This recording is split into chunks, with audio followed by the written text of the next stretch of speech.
Saudara, sidang perselisihan hasil pemilu legislatif kembali berlanjut di Mahkamah Konstitusi. Hari ini ada 60 perkara yang terbagi dalam 3 panel.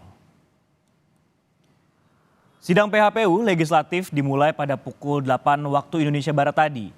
Sidang terbagi dalam 2 sesi, yakni pagi dan siang dengan 3 panel. Untuk wilayah Papua Pegunungan, Papua Barat, Papua Selatan, Sulawesi Utara, Kalimantan Tengah, Gorontalo, Sulawesi Tengah, Jambi, dan Lampung. Agenda sidang pada hari ini adalah mendengarkan pemohon yang sudah dimulai sejak 29 April lalu. Secara total ada 297 perkara PHPU di tingkat legislatif yang ditangani oleh MK. Kita pantau sidang sengketa Pileg di Mahkamah Konstitusi bersama jurnalis Kompas TV Putri Oktaviani. Okta, selamat siang. Di sidang sengketa Pileg kali ini hal menarik apa kemudian yang bisa Anda sampaikan? Iya, selamat siang Francisco dan juga saudara. Benar sekali bahwa hari ini di Mahkamah Konstitusi kembali dilanjutkan sidang PHPU untuk tingkat legislatif. Jadi memang ini sudah dimulai sejak 29 April yang lalu dan total tadi juga sudah disebutkan ada 297 perkara PHPU Pileg yang ditangani oleh MK. Tapi untuk hari ini ada sekitar 60 perkara dan ini terbagi menjadi 3 panel di 2 sesi. Jadi sesi pagi tadi sekitar pukul 8 dan nanti akan ada sesi kedua di sekitar pukul 13.30 waktu Indonesia Barat. Yang sudah tadi, Francisco, ada beberapa wilayah seperti Sulawesi Utara, Papua Barat, dan juga Papua Pegunungan. Selain untuk DPR RI juga memang yang digugat begitu oleh pemohon ada juga di tingkat DPRD Kabupaten Kota, Provinsi, bahkan juga perorangan. Nah, Francisco dan juga saudara, tadi memang ada beberapa gugatan yang disampaikan di 3 panel itu, misalnya saja adalah untuk membatalkan hasil Pilpres 2024 atau pemilu 2024 maksud kami, maupun juga meminta adanya pemungutan suara ulang. Dan tadi yang menarik Francisco diantaranya tadi di panel 1 untuk perkara nomor 130 ini untuk P3 yang mempersoalkan hasil suara yang didapatkan oleh P3, yakni ada sekitar 5.800.000 sekian.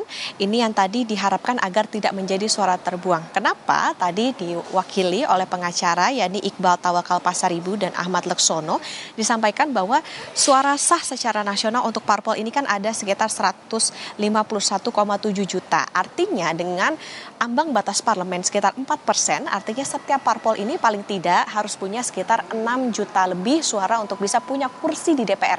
Dengan perolehan suara P3 yang sekitar 5,8 juta suara itu, ada selisih sekitar 193.000 suara untuk punya kursi di DPR. Nah, ini yang tadi dimintakan atau dimohonkan oleh P3 sebagai pemohon adalah untuk mengkonversi suara tersebut untuk P3 agar bisa punya kursi di DPR. Alasannya agar tidak menjadi suara yang terbuang dan juga aspirasi baik itu membawa suara dari ulama maupun juga umat yang menjadi pemilih dari P3 ini bisa terbawa di DPR. Artinya mereka yang suaranya ini dikhawatirkan terbuang ini tidak masuk atau beralih ke parpol lain.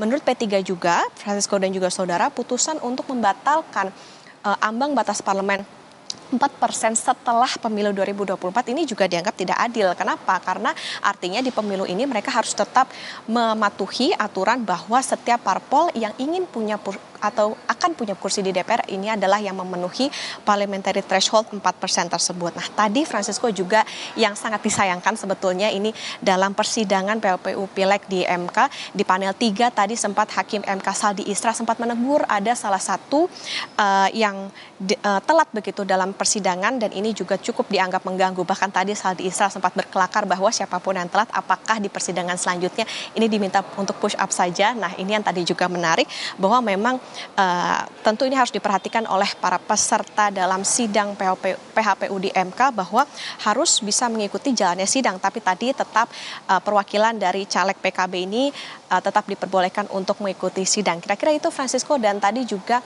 beberapa sidang sudah selesai dan nanti kita akan pantau bersama bagaimana berjalannya sidang PHPU Pileg di MK yang nanti akan dilanjutkan kembali di pukul sekitar 13.30 waktu Indonesia Barat. Francisco. Masih ada sesi kedua untuk sidang MK perselisihan hasil legislatif. Terima kasih atas laporan Anda, Putri Oktaviani, yang melaporkan langsung dari Gedung Mahkamah Konstitusi.